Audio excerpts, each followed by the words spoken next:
아버지는 그 자식들로 말미암아 죽임을 당하지 않을 것이요. 자식들은 그 아버지로 말미암아 죽임 당하지 않을 것이니 각 사람은 자기 죄로 말미암아 죽임을 당할 것이니라. 아니 지금 논리가 이상하지 않아요? 논리가. 아버지는 그 자식들로 말미암아 죽임을 당하지 않아요. 그리고 자식들은 그 아버지로 말미암아 죽임을 당하지 않아요. 그런데 각 사람은 자기 죄로 말미암아 죽임을 당해요. 그러니까 아버지와 아들 관계 안에 있으면 서로 안 죽임 당하지 않아요. 근데 아버지와 아들의 관계 밖에 있으면 자기 죄로 말미암아 죽임을 당해요. 이거 복음 아니에요? 한 방에 복음을 다 설명해 버렸잖아요. 예수께서 말씀하시고자 하는 내용이 여기 그대로 다 있잖아요. 자, 성경 하나 한 번 더 열겠습니다. 두 성경 두 개 가지고 하는 게 편하더라고요. 자, 요한복음에 보면은 요한복음에서 이제 자 본문 성경의 문구 찾기를 한번 해볼게요. 사복음서에서 아버지라는 단어가 제일 많이 등장하는 데가 어느 성경인지 아세요? 예, 요한복음이에요. 자, 마태복음부터 시작해서 이 아버지라는 단어를 다 나온 겁니다. 요만큼. 자, 요만큼. 마가복음 요만큼. 몇 번 안 되죠, 마가복음. 누가복음 요만큼. 근데 요한복음은 얼마나 많은지 한번 보자고요. 요한복음 1장, 2장, 3장, 4장, 5장, 6장, 8장, 10장, 12장, 11장, 12장, 13장, 14장, 15장, 16장, 17장. 지금 아버지에 대해서 이렇게 많이. 그 다음에 17장, 또 페이지 넘어가요. 18장, 20장. 아버지에 대해서 제일 많이 언급한 성경이 요한복음이에요. 자, 그러면 예수는 요한복음에서의 예수는 누구를 설명하러 오신 거예요? 예, 아버지를. 예. 본래 하나님을 본 사람이 없을 때 아버지 품속에 있는 독생하신 하나님이 나타내셨는지라. 그러니까 아버지 품속에 있는 사람은 하나님을 나타낼 수 있어요. 그 다음에 내 아버지의 집으로 장사하는 집을 만들지 마.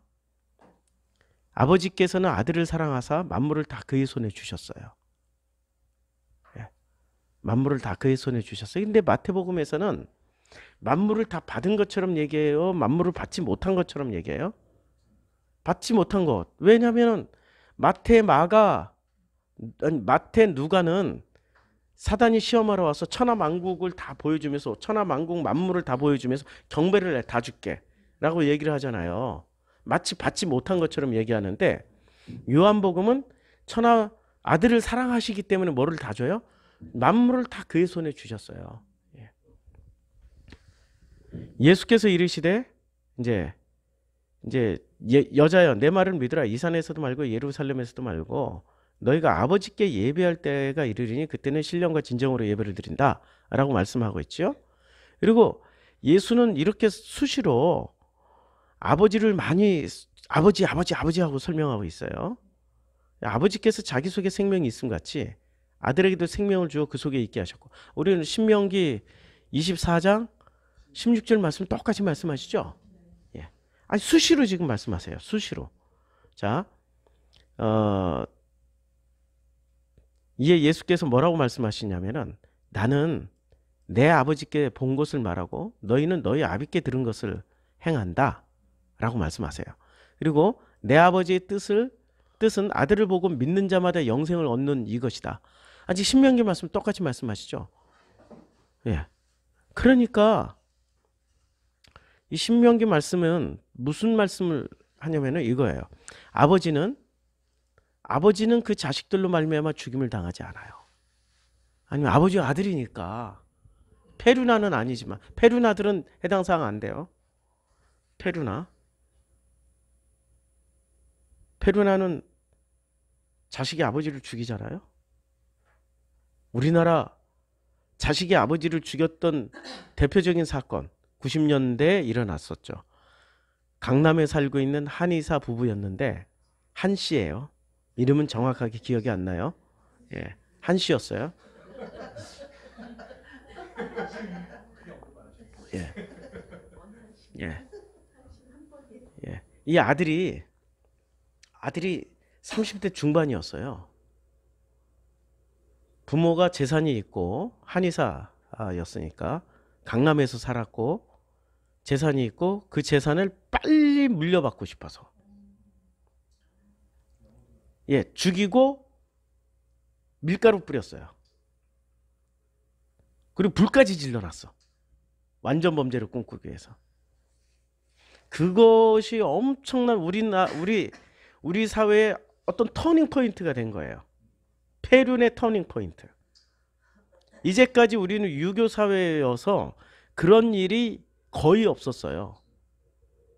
그런데 물질의 수준이 높아지면서 물질이 어떤 관계보다도 인간관계보다도 물질이 더 우선시 되는 거예요. 부부 사이에도 부부라는 관계에 신뢰를 하지 않고 돈부터 챙겨요. 돈부터 챙기는 사건이 있었어요. 아니 많잖아요. 분명히 준다고 약속했는데 그걸 못 믿고 자기가 홀라당 이체해버려. 지금 관계를 안 믿고 물질이 더 신뢰가 되는 거예요. 저 새끼가 잘못하면은 나는 믿을 게 이 돈밖에 없다. 신뢰를 안 하는 거야. 이게 지금 현재 진행형으로 일어나고 있는 우리 주변에서 일어나고 있는 일들이란 말이에요.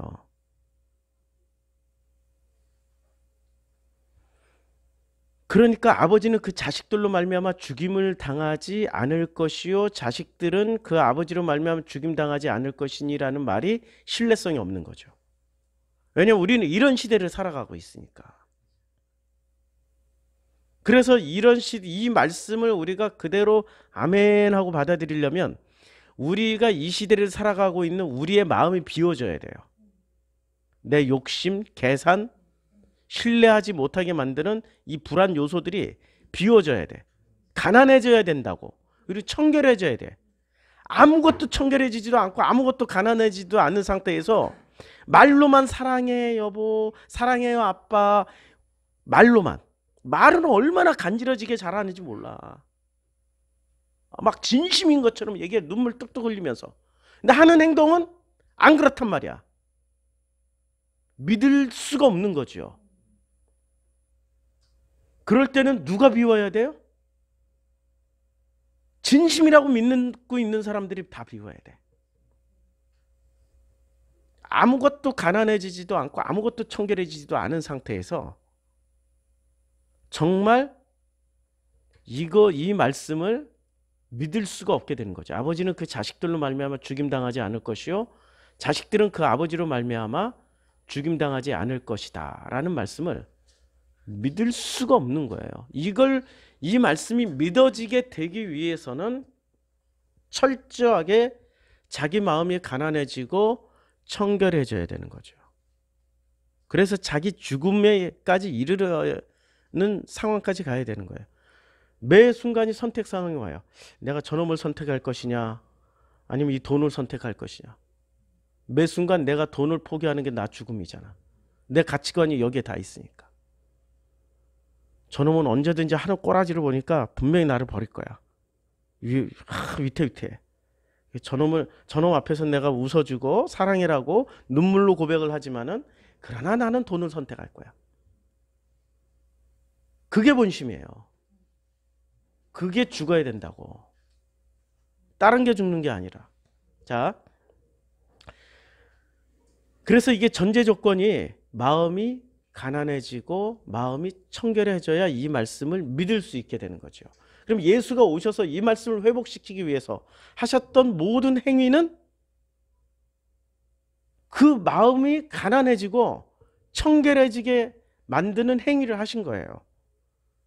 그런데 사람들이 마음이 가난해지고 청결해져서 아버지와 자녀의 관계로 회복되어졌습니까? 아니면 그냥 죽여버렸습니까? 죽여버린 거예요. 거기에는 이런 이유가 있는 거죠. 우리가 전 공부를 했지만 이 말씀을 대하는 태도가 있다고요. 이 말씀을 대할 때는 이 말씀이 성경이잖아요. 근데 이 성경을 읽는 데는 이 성경은 굉장한 데이터베이스란 말이에요. 인류사에 보기 드문 엄청난 데이터베이스고, 이거는 엄청난 축복, 인류사의 모든 데이터가 압축돼 있어요. 그래서 성경에 있는 단어 하나에 온 우주가 담겨 있고, 성경에 나와 있는 이름 하나, 족보 하나에도 온 인류사가 담겨져 있다고요. 근데 이것을 풀어낼 수 있어야 되거든요. 그런데 이것이 우리들에게 왜 그대로 전달이 안 되냐면은 손실, 압축, 압축 알고리즘 때문에. 손실, 압축, 알고리즘. 아이고, 왼손으로 쓰려고 하니까 너무 불편하다. 그래서 왼손도 글씨 잘 쓰죠? 아이, 아무도 모르시네. 아니, 이게 왼손 글씨라니까, 여기. 예. 자, 손실 당해요. 손실 당한 것을 사람들은 압축된 알고리즘의 형태로만 기억하고 있는 거예요. 그래서 말씀을 읽을 때 뭐로만 기억을 하냐면은, 우리는 뭐로만 기억을 해요? 구원의 메시지로만 기억하고 축복받는 메시지로만 기억을 한다고요. 그런데 성경이 이런 용도로만 쓰여진 책인가? 아니거든요. 온 인류사와 온 우주의 창조주의 그 엄청난 것을 기록해 놓은 책이란 말이에요. 그래서 이 성경을 통하여서 우리는 누구를 만날 때 가장 행복하냐면은, 나를 창조해 주신 그 아버지를 만날 때 이 성경을 통하여서 누림이 시작돼요. 누림이라는 과정은 우리가 이 신명기 전 단계에서, 전 공부에서 다 했죠. 아니, 누리는 거예요. 애들은 스마트폰 하나 가지고 부모가 필요 없을 정도로 자기 시간을 다 누리고 살아요. 맞죠? 성경이 마치 그와 같은 거예요. 아버지와 아들 간에 이 성경이라는 스마트폰이 있는 거예요. 그거 하나만 가지면 아버지와 나와의 관계를, 이 현실을 살아가면서 다 누리고 살아. 못 누린다고. 왜 못 누려? 이 손실 압축 알고리즘의 방식으로만 성경을 읽으니까, 구원받았어? 하나로 땡. 축복받았어? 하나로 땡. 그래서 요거 가져간 사람은 구원파, 장로교. 예정됐다. 구원파와 장로교. 아니, 장로교에서 구원파 나왔어요. 장로교에서 구원파 나왔어. 원래 구원파는 침례교 소속인데, 교리는 장로교 거 가지고 와가지고, 침례교에서 웨슬리안에서 장로교 교리 얘기하니까 센세이션하잖아.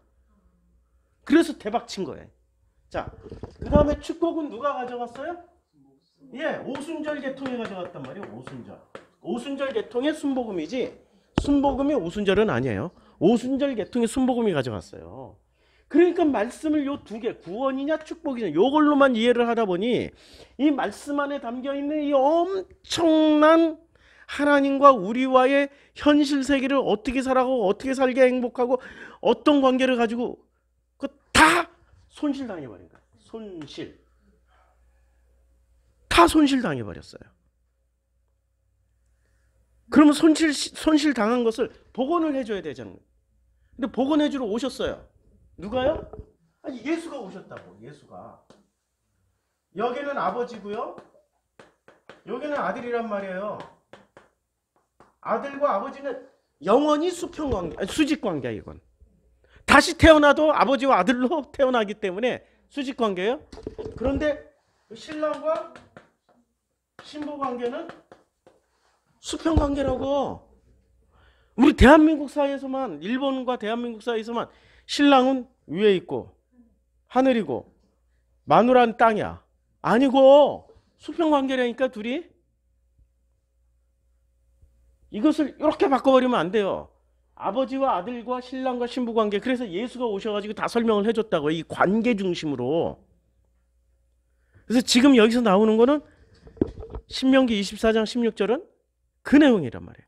아버지는 그 자식들로 말미암아 죽임 당하지 않을 것이요, 자식들은 그 아버지로 말미암아 죽임 당하지 않을 것이니.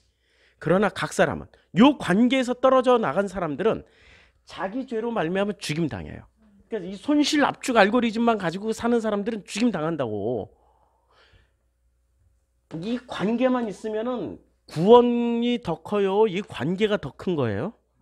관계가 훨씬 큰 거죠. 관계는 삶이기 때문에, 살아가는 현장이기 때문에. 근데 구원은 죽어서만 이루어지는 거야. 삶은 필요 없어. 그치요? 그리고 삶을 살아갈 때 필요한 건 축복이죠. 분리가 돼 있잖아. 그럼 축복받고, 그럼 축복 안 해주면 아버지 아니야?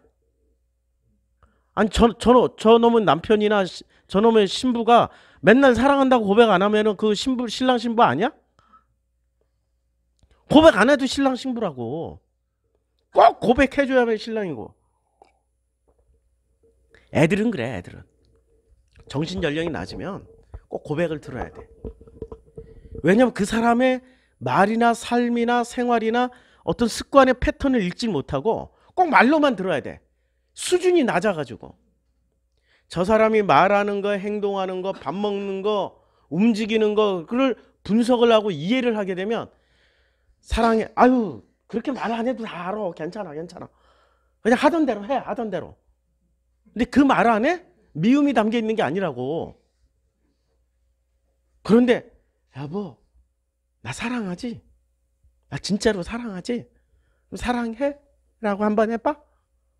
그 안에 진짜 사랑해라는 감정이 들어있어요? 불안이 담겨 있어요? 불안과 초조가 담겨 있는 거죠. 관계 자체가 본인이 불확실하니까. 그럼 연구를 해, 상대방을. 저 사람이 저렇게 말하고 행동하고 저렇게 어떤 패턴으로 움직이는 거는 어떨 때 저렇게 움직이는지 계속 연구를 하라고. 그렇지요. 알고리즘을 파악하라고.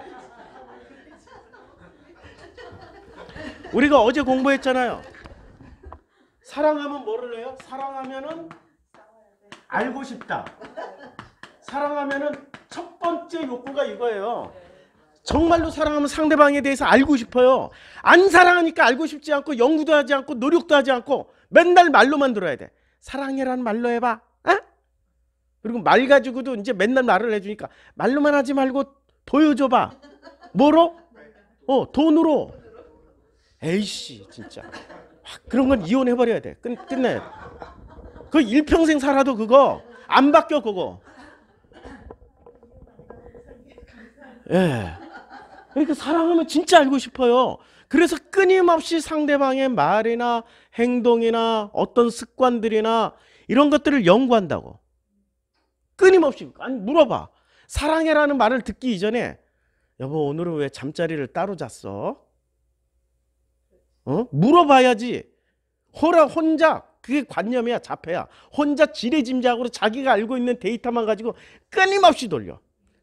자기가 알고 있는 데이터를 가지고 돌리면은 저 새끼가 나를 싫어하나 보다. 딱 데이터가 그 정도밖에 안 나와. 그러니까 물어보라고. 묻기 싫으면 싸우기라도 하라고. 싸워야 뭔가 진실이 나올 거 아니에요. 싸우지도 않아 기독교인들은. 싸우면 죄라고. 소리 높이지도 않아. 소리 지르면 죄라고. 언제나 안녕하세요 이렇게 얘기를 해야 그게 죄가 안 된다고 생각을 해. 근데 그게 바로 죄라고. 아버지와 아들의 관계, 그러니까 관계를 떠나면 죽임 당한다는 얘기잖아요. 중요한 건 관계이지 그 사람이 어떤 식으로 말을 하냐 행위를 하냐가 중요한 게 아니란 말이에요. 그치요? 사랑하면 알고 싶어져요. 알고 싶다.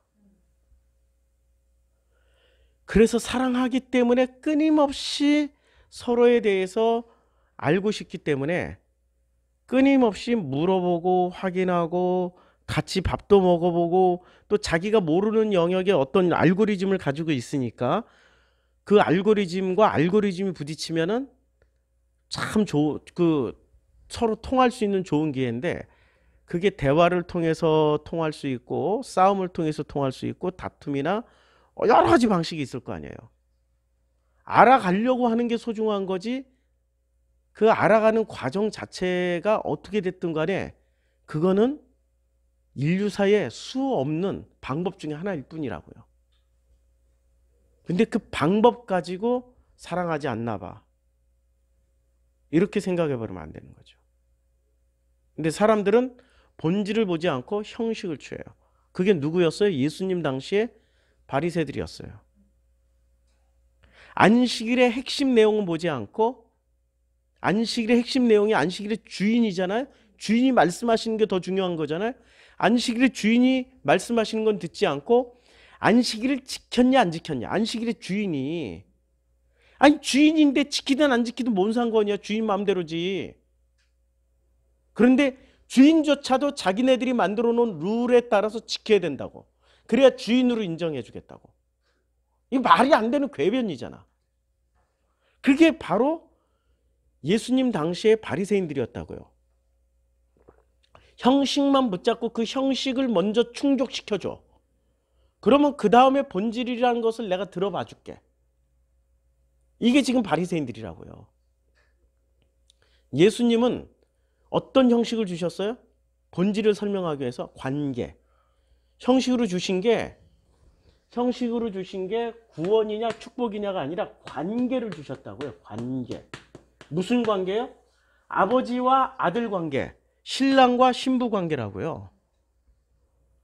그래서 이 아버지와 아들 관계를 신명기 24장 16절에서 이렇게 표현하고 있는 겁니다. 아버지는 그 자식들로 말미암아 죽임당하지 않을 것이요. 자식들은 그 아버지로 말미암아 죽임을 당하지 않을 것이니 각 사람은 자기 죄로 말미암아 죽임 당할 것이니라. 너는 객이나, 요거는 내일 하죠. 요거 한 구절만 해도 충분할 것 같아요. 더디 가더라도. 내일은 토요일, 다음 주 월요일 날이에요. 자, 그래서 우리가 다시 한번 예수의 말씀을 들어보자고요. 복음서에 가서 예수의 말씀을 들어보면 예수는 우리와 아버지와의 관계를 이렇게 말씀하십니다. 내 아버지 집에 거할 것이 많도다. 우리 아주 이해하기 쉽게 내 아버지 집에는 거할 곳이 많아요. 이렇게 스마트폰, 태블릿 PC, 이거는 하나의 도구에 불과해요. 성경도 도구에 불과해요. 그런데 이 스마트폰을 통하여서 우리는 여러 가지 프로그램이 있어요. 카카오톡, 전화, 메신저, 페이스북, 유튜브, 수많은 SNS들이 있어요. 이걸 통해서 우리는 보이지 않는 저 미국에 있는 친구들이나, 내가 영어를 엄청 잘하거나 걔들이 한국어를 엄청 잘해서 중국에 있는 친구들이나 아르헨티나에 있는 친구들하고 이걸로 수시로 주고받아요. 그리고 믿음이 생겨요. 언젠간 다시 만날 것이다. 그러다가 정말로 오프라인에서 만나게 될 때 그게 현실이 되는 거죠. 내 아버지의 집에 거할 곳이 많도다. 지금은 우리가 SNS만 하고 있어요. 아버지와 통화만 하고 있고, 어떤 사람은 민감한 사람은, 예민한 사람은 영상통화도 해요. 그렇죠? 그거 가지고 뭐라 그러는 거 아니에요. 영상통화도 해요. 그러다가 정말로 그날에는 아버지를 만나서 아버지 집에서 아버지와 함께 거할 수도 있어요. 오프라인에서 만나듯이. 자, 그러니까 이 예수는 끊임없이 빌립이 이르되 주여, 그래서 아버지를 우리에게 보여주옵소서. 아버지를 보여달라는 거야. 아버지를 보여달래. 이 예수가 뭐라고 대답을 할까요? 아버지를 보여주려면, 아버지 보여주면 빌립은 어떻게 될까요? 즉사. 성경에서 아버지 보고 즉사 안 한 사람 없어. 심지어는 가브리엘, 천사장 가브리엘만 나타나도 두려워하지 마, 죽지 마, 두려워하지 마. 이 천사들이 나타날 때 언제나 인간들이 늘 기절을 하거나 이렇게 정신을 안드로메다로 보내시니까 천사들조차도, 피조물이잖아요. 천사들이 나타날 때 놀라지 마, 기절하지 마 이러고 나타나신다고. 놀라지 마라 이러고. 근데 아버지가 나타나시면 기절 정도가 아니야. 그냥 가셔. 왜 가시는 줄 아시죠? 그 거룩이 흘러 넘치니까 감당이 안 되는 거예요. 용량이, 이 거룩이 들어오니까 이 그릇이 폭발해버려. 나라는 용량의 그릇이 폭발한다고, 단박에 앞에서 만나면. 그러니까 언제나 그 아버지를 직접 대면하는 일은 불가능하니까 누가 와야 돼요? 하나님의 대리인 아들이 대신 오시잖아요. 9절. 예수께서 이르시되 빌립아 내가 이렇게 오래 너희와 함께 있을 때 내가 나를 알지 못하느냐. 예수를 본 자는 아버지를 보았거나 어찌하여 아버지를 보이라 하느냐. 그러니까 아버지의 복사품은 누구예요? 아들이잖아요. 아버지의 복사품은 아들이고 신랑의 복사품은 신부라고. 서로 사랑하면 거래 관계가 아니고 진짜 사랑하는 관계라면 그 신랑이나 신부랑 또 우리가 신기한 게 서로 남남으로 만났다가 한 80쯤 90쯤 되면 둘이 똑같아져. 얼굴도 똑같아 비슷해지고 성품도 아유 그러려니 저 인간이 뭐 벌써 서로 다 알아. 그냥 저 방구만 껴도 아 저거 뭘 처먹고 뭘 소화가 안 되고 다 알아. 냄새만 맡아도. 그러니까 아버지의 복사품은 아들이고 신랑의 복사품은 신부고 신부의 복사품은 신랑이 된다는 얘기잖아요. 그러니까 나를 본 자는 아버지를 보았거늘 어찌하여 아버지를 보이라 하느냐. 그리고 또 다시 증명을 해줘요. 내가 아버지 안에 거하고, 그러니까 예수가 아버지 안에 거하고 아버지는 내 안에 계신 것을, 예수 안에 계신 것을 내가 믿지 않기 때문에 보이라 하는 거 아니냐. 지금 내 안에 누가 있는 거예요? 예. 그래 아버지가 어디 계셔요? 예수의 마음 안에 계시는 거죠. 예. 예수라는 그 분의 마음 안에 아버지가 계시고, 그리고 아버지는 예수가 아버지의 마음 안에 있고, 그리고 아버지는 예수의 마음 안에 있잖아요. 그럼 누가 안에 있고 누가 밖에 있어요? 예? 둘 다 안에 있고 둘 다 밖에 있어. 동일인이란 얘기잖아요. 도식을 잘 보자고. 내가 아버지 안에 거하면, 그러니까 예수가 아버지 마음 안에 거하고 아버지는 예수 마음 안에 계셔요. 그럼 둘 다 동일인이잖아. 내가 안 믿기 때문에 그런 질문을 하는구나. 그러면 진짜로 나 사랑해? 이건 안 믿는다는 얘기야. 진짜로 사랑하면 물을 필요 없어요. 벌써 분석 다 하는데 서로 마음 안에 있는데 그 마음이 내 마음이고 내 마음이 그 마음인데 마음을 모르니까 그러는 거 아니에요. 마음은 고사하고 생각도 모르는 거야. 아휴 참 안타까운 인생살이들이죠. 얼마나 피곤해요. 일평생 의심하고 진짜일까 아닐까 그거 생각하다 끝나. 신앙인들이 딱 그 따위예요. 정말로 하나님 내가 구원 받았을까? 축복은 언제 받지? 축복이 오기나 오나? 구원 받기나 하나? 이 죄는 어떻게 되지? 일평생 그 고민하다 끝나는 게 종교인들이라고요. 관계 자체를 모르니까 일평생 의심만 하다가 지금 빌립처럼 내가 믿지 않는구나. 이 말이에요. 내가 믿지 않는구나. 내가 너에게 이르는 말은 나 스스로 하는 것이 아니라 아버지께서 내 안에 계셔서 그의 일을 하는 것. 그러니까 아버지가 내 마음 안에 계시니까 아버지 마음에 따라서 내가 하는 거야. 내 마음이 아버지 마음이니까 아버지 마음이 내 마음이니까 내 마음대로 하는 게 아버지 마음이고 아버지 마음대로 하는 게 내 마음이야. 이해가 되죠? 이것을 다시 한번 우리 자녀에게 적용을 시켜보자고요. 내 마음이 저 자녀 안에 있고 자녀 안에 내 마음이 있고 저놈 마음이 내 마음에 있으니까 저놈이 어디 가서 무슨 얘기를 하고 무슨 말을 하고 무슨 행동을 하든지 나는 괜찮아. 근데 그게 안 되니까 계속 가르쳐서 내 식대로 나처럼 만들어 놓으려고 하는 거잖아요.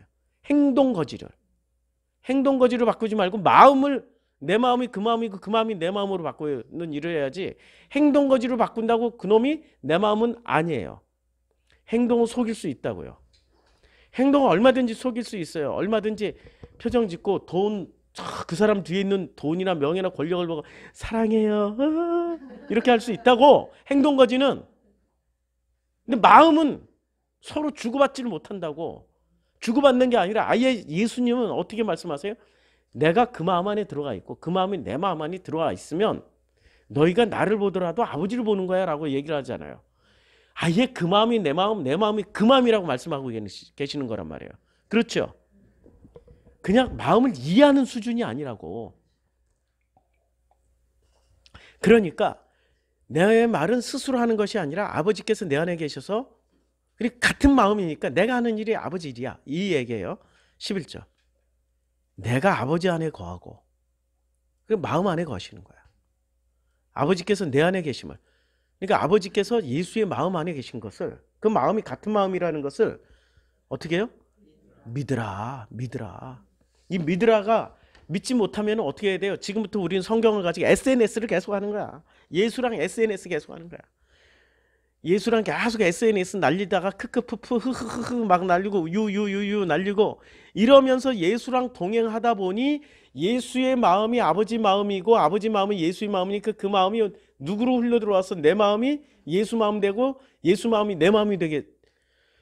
자꾸 SNS 하고 전화 통화하고 이것을 통해서 예수의 그 유튜브 영상 보고, 이때 당시에 예수의 유튜브 영상 보고, 똑같잖아요. 지금 우리가 이거 하나 가지고, 이게 지금 성경 가지고, 성경이나 이 스마트폰이나 기능이 같은 거라고요. 똑같이 그걸 가지고 누리고, 힘들 때는 이걸 통해서 엄마 나 왜 이러지? 엄마가 옆에 없어서 외로워. 엄마가 해주던 부침개 먹고 싶어. 비 오는 날이면 더 엄마 생각나네? 이런 것처럼 성경 가지고 그렇게 나누는 거예요. 아빠 보고 싶어. 아빠가 그때 내가 실수 엄청 많이 했는데 괜찮아. 어렸을 때는 그렇게 다 실수하면서 크는 거야. 그 한마디 말이 내가 용기를 내서 세상에 나왔는데 아빠 지금 너무 외로워. 아빠 목소리 듣고 싶어. 그러면 아빠 목소리 듣는 거예요. 뭐를 통해서요? 성경을 통해서. 똑같다니까 기능이. 이게 지금 예수가 그런 방식으로 설명해 주고 있는 거야. 자, 믿으라. 그렇지 못하겠거든 이제 차선으로 주는 거야. 행하는 그 일로 말미암아. 예수가 행하는 일로 말미암아 믿으라. 그러니까 행동이 먼저예요, 마음이 먼저예요. 마음을 이해하면 행동은 믿을 필요 없어. 따를 필요도 없어. 근데 마음을 못 믿으니까 행동이라도 보고 믿으란 얘기예요. 그치요? 그러니까 행동이라도 보고, 마음이 하나가 안 됐으면 행동이라도 보고 믿으라고. 행동도 연구도 안 하고 분석도 안 하고 그냥 자기 관념 안에서, 자기 관념은 솜사탕 이따만큼 사줘야 사랑이야. 인형을 이따만큼 사줘야 사랑이야. 자기 관념 안에서는 돈을 무한정 자기가 원하는 대로 줘야 사랑이야. 그게 관념이라니까요. 두 가지, 마음을 통하면은 믿게 되는 거고, 그렇지 못하면은 그 사람이 하는 행위를 보고 믿으라고. 여기에 어디 돈이 나오고 권력이 나오고 조건이 나오고 솜사탕이 나오고 무슨 인형이 나오고 유치원 애들이야? 무슨 아가씨야? 그런 게 왜 나오냐고요. 안 나온다고 여기서는요. 그치요? 자, 내가 진실로 너에게 이르노니 나를 믿는 자는, 이제 나를 믿는다는 거 뭐를 믿어요? 아버지와 아들의 마음이 하나라는 걸 믿고, 그리고 그 예수를 통하여서 아버지와 예수의 마음이 나와 하나가 되는 것을 믿는 자는 내가 하는 일도 그도 하는 거예요. 제가 어떤 일을 하죠? 이 일을 하고 있는 거예요 지금. 또한 그보다 큰 일도 하리니 이는 내가 아버지께로 가니라. 아버지께로 가니까 더 큰 일도 해요. 자, 놀라운 거는 스승보다 더 뛰어난 제자들 많죠. 예. 스승을 뛰어넘는 제자가 나올 때 스승은 기뻐하겠죠. 아버지를 뛰어넘는 아들이 나올 때 아버지가 야 놈아 넌 왜 이렇게 똑똑해 하고 내리누르지 않죠. 오히려 기뻐하죠. 그렇죠. 그게 아버지 마음이란 말이에요. 그런 아들들이 나타날 거라고요. 자, 여기까지 보면은 오늘 다시 한번 우리는 막 집중해서 합니다. 아버지는 그 자식들로 말미암아 죽음을 당하지 않아요. 마음이 통했기 때문에. 폐륜 아들이 아니고 진짜 가족이야. 자식들은 그 아버지로 말미암아 죽음을 당하지 않을 것이니. 그러나 각 사람은 자기 죄로, 이 관계에 들어오지 않는 사람은 자기 죄로 말미암아 죽임을 당할 겁니다. 죽임을 당할 거예요. 그리고 이 말씀은 15절과 17절하고 똑 떨어져 있는 독립절이에요. 전혀 맥락이 없잖아요. 갑자기 갑자기 무슨 요 품삯 얘기하고 옷 얘기하고 구워준다 무슨 뭐 맷돌 얘기하다가 여자 아내 이혼 문제 얘기하다가 갑자기 아버지와 아들 얘기에 뜩 나오던 이거 전혀 맥락이 없어요. 그리고 17절부터는 객이나 고아 얘기 나오니까 완전히 독립절이에요. 정말 중요하게 끼어들어서 뭔가를 설명해 주기 위한 구절입니다. 오늘은 여기까지 하고 기도하고 마치겠습니다.